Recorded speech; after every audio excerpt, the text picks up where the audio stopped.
Algebraic expression किसे कहते हैं? Algebraic expression. इसे पढ़ने से पहले हमें ये पता होना चाहिए व्हाट इज एल्जेब्रा। एल्जेब्रा जो होती है वो मैथमेटिक्स की एक ब्रांच होती है, जिस ब्रांच में आप नंबर्स के कैलकुलेशन के साथ साथ अल्फाबेट्स का कैलकुलेशन भी करते हो। ठीक है, जैसे आप 1 2 3 4 ये तो कैलकुलेशन करते ही हो नंबर का, इन्हीं नंबर्स के साथ में हम अल्फाबेट हमारे स्मॉल ABCD वगैरह आ जाते हैं, इनका भी कैलकुलेशन हम करते हैं। एल्जेब्रिक एक्सप्रेशन को समझने के लिए हमें सबसे पहले कुछ टर्म्स हैं वो याद रखने पड़ेंगे और वो समझने पड़ेंगे। पहला टर्म है कांस्टेंट, दूसरा होता है वेरिएबल।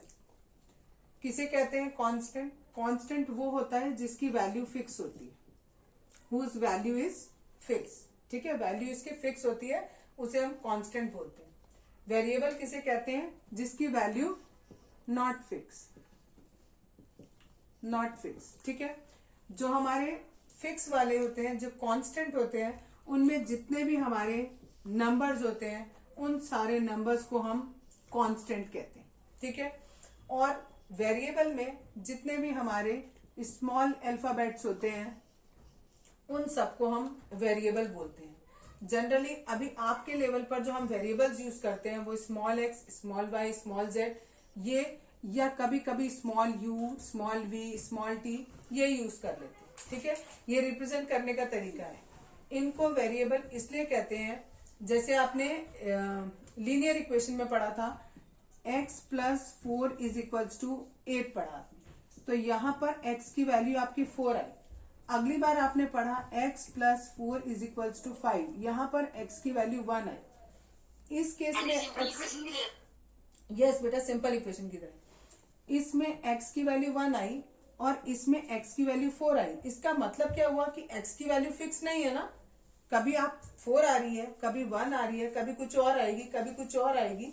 तो इसी तरीके से ये जितने भी वेरिएबल्स आप यूज करते हो इन सब की वैल्यू अलग अलग आ सकती है, इसलिए आप इन्हें क्या कहते हो? वेरिएबल कहते हो। लेकिन अगर किसी क्वेश्चन में, जैसे यही आप अगर क्वेश्चन मानो, तो आप क्या इस 8 की जगह पर कोई और नंबर रख सकते हो?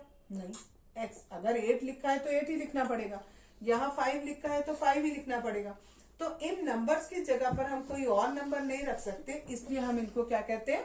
कांस्टेंट कहते हैं। ठीक है, इतना क्लियर हुआ? दो बातें बताई आपको कि पहला इज कांस्टेंट और दूसरा इज वेरिएबल। अब तीसरी चीज देखो, दैट इज कॉल्ड टर्म। ठीक है, टर्म किसे कहते हैं? अगर आप एक कांस्टेंट और एक वेरिएबल, अगर आपने कहीं पर खाली कांस्टेंट लिख दिया तो वो एक टर्म कहलाएगा, खाली वेरिएबल लिख दिया तो भी एक टर्म कहलाएगा। अभी और अच्छे से समझाऊंगी।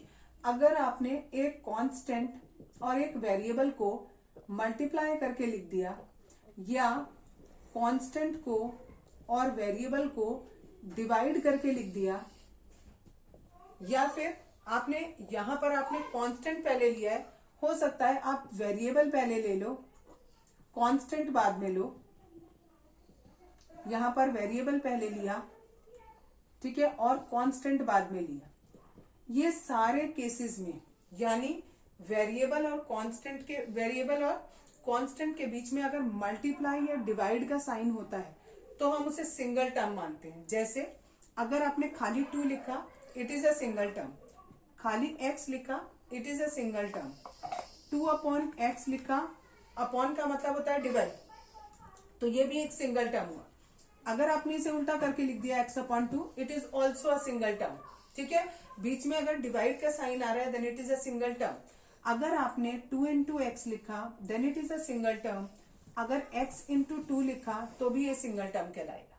ठीक है, यानी अगर आपका या तो आपने खाली एक कांस्टेंट लिख दिया तो भी वो टर्म हो गया, एक खाली वेरिएबल लिख दिया तो भी वो टर्म हो गया। अगर आपने दोनों चीजें लिखी हैं, कांस्टेंट भी लिखा और वेरिएबल भी लिखा, उनके बीच में या तो आप मल्टीप्लाई लगा सकते हो या फिर आप डिवाइड लगा सकते हो, प्लस माइनस नहीं लगा सकते। किसमें? टर्म में। टर्म एक तभी रहेगा जब उसमें मल्टीप्लाई या डिवाइड का साइन हो। अब दूसरी चीज जो आती है that is called expression. Expression को आप ये कह सकते हो मोर देन वन टर्म। अगर किसी भी चीज में एक से ज्यादा टर्म है तो हम उसे एक्सप्रेशन कहते हैं। और हम एक्सप्रेशन किसे कहते हैं?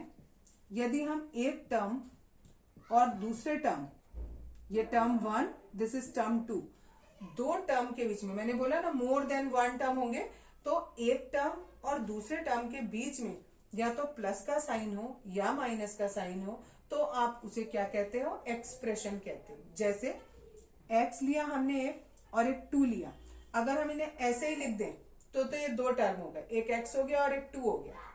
अगर मैंने इनके बीच में प्लस लगा दिया तो ये क्या बन गया? एक expression. X plus two is an expression, x minus two it is an expression.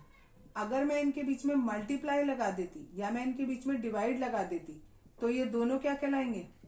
तो ये खाली टर्म कहलाएंगे। जब बीच में मल्टीप्लाई या डिवाइड आएगा तो वो टर्म कहलाते हैं, और अगर प्लस या माइनस आ जाए तो हम उसे क्या कह देते हैं?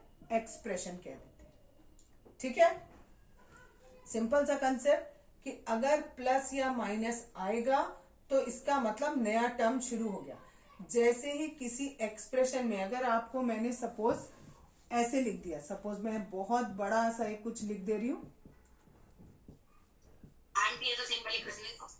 हाँ कोई बात नहीं बेटा, देखो अगर z y, सपोज मैंने ऐसे खूब बड़ा सा एक एक्सप्रेशन लिख दिया, जैसे यहां से मैंने शुरू किया, यहां चली, ये मुझे माइनस मिल गया, जैसे माइनस मिल गया इसका मतलब ये एक टर्म हो गया। माइनस को कवर करा, मैं फिर आगे चली, जैसी आगे चली मुझे प्लस मिल गया, यानी ये एक और टर्म हो गया। फिर प्लस को छोड़ा मैंने, फिर आगे चली, फिर माइनस मिल गया, ये एक और टर्म हो गया। माइनस को छोड़ा, फिर आगे चली, ये एक और टर्म हो गया। इसमें हम सपोज के लगा देते हैं, ठीक है, के को भी हम थोड़ी देर के लिए वेरिएबल मान लेते हैं। इसके आगे चले, ये एक और मिल गया, तो ये एक और टर्म हो गया। तो यानी जैसे ही हमें प्लस या माइनस का टर्म मिलता है, जैसे ही प्लस या माइनस का साइन मिलता है, तो वो एक नया टर्म बन जाता है। ठीक है, मल्टीप्लाई या डिवाइड का मिलेगा तो नहीं। देखो अगर इसी क्वेश्चन को मैंने ऐसे लिखा, 4 into x minus 3y minus 4 into Z minus 7, अगर मैंने ऐसे लिखा, ठीक है, तो यहां से मैं चली तो यहां मुझे नया टर्म नहीं मिला। क्यों नहीं मिला? क्योंकि मल्टीप्लाई है। अभी टर्म हमें नेक्स्ट कब मिलेगा? जब हमारे पास प्लस या माइनस होगा। ये पूरा हमारा एक टर्म कहलाएगा, क्योंकि बीच में मल्टीप्लाई है, वो नहीं है, प्लस या माइनस नहीं है। जैसे ही माइनस आया ये नया शुरू हो गया, ये एक नया टर्म। यहां पर जैसे ही माइनस आया ये नया टर्म शुरू हो गया, लेकिन ये खत्म नहीं हुआ अभी, क्योंकि बीच में मल्टीप्लाई है। ये पूरा एक टर्म हो गया और ये एक और टर्म। तो इसमें कितने टर्म हो गए हमारे? 4 टर्म। इतनी बात क्लियर हो रही है सबको? 1 मिनट पॉज कर दो। टाइप्स ऑफ एक्सप्रेशन कितने तरीके के होते हैं आपके? 3 तरीके के अभी आप पढ़ोगे। ठीक है, पहला है मोनोमियल, दूसरा बाइनोमियल, तीसरा ट्राइनोमियल। मोनोमियल वो होता है जिसमें ओनली वन टर्म होता है, ओनली वन टर्म। ठीक है, बाइनोमियल जिसमें 2 टर्म हो, ट्राइनोमियल जिसमें 3 टर्म हो। ठीक है, अब मैं एक्सप्रेशन लिख रही हूं और बताती हूं। देखो अगर मैंने खाली लिख दिया x, then it is a single term है, तो इट इज अ मोनोमियल। अगर मैंने इसी में प्लस 2y लिख दिया तो इसमें 2 हो गए, एक ये टर्म एक ये टर्म, तो इट इज बाइनोमियल। अगर इसी में मैंने एक और लगा दिया तो जैसे ही प्लस माइनस आएगा नया टर्म शुरू हो जाएगा, एक टर्म ये, एक टर्म ये और एक टर्म ये। तो इसमें कितने टर्म हो गए? 3 टर्म हो गए, तो it is trinomial. Clear? Coefficient किसे कहते हैं? कोफिशिएंट जो भी आपका एक्सप्रेशन या टर्म दिया है, सपोज आपको दिया है 4x square minus 4x plus 3, एक ये आपको एक्सप्रेशन दिया हुआ है। एक्सप्रेशन क्यों कह रहे हैं इसे? क्योंकि इसमें 2 से ज्यादा टर्म है, दैट्स वाई हम इसको एक्सप्रेशन बोल रहे हैं। एक टर्म इसमें ये है, एक टर्म इसमें ये है और एक टर्म इसमें ये है। हमने इसके तीनों टर्म नीचे लिख लिए। टर्म को हम साइन के साथ लिखेंगे। साइन हमेशा जिस भी टर्म की बात कर रहे हैं उसके लेफ्ट में जो साइन है वो उसका साइन माना जाता है। इस वाले टर्म के लेफ्ट में कोई साइन नहीं है, इसका मतलब यहाँ पर प्लस का साइन है। ठीक है, इसके आगे माइनस का साइन है, इसके आगे प्लस का साइन है। ठीक, अगर हमने ये पहले हमने क्या किया, जो एक्सप्रेशन दिया था उसके टर्म्स अलग अलग लिख लिए। अब हमें उसके कोफिशिएंट बताने। कोफिशिएंट हमारे कौन से होते हैं, अगर सपोज मैं कहूं इसमें एक्स स्क्वायर का कोफिशिएंट तो खाली 4, यानी जिसका कोफिशिएंट पूछा गया उसको छोड़ दो, बाकी जो बचा वो कोफिशिएंट।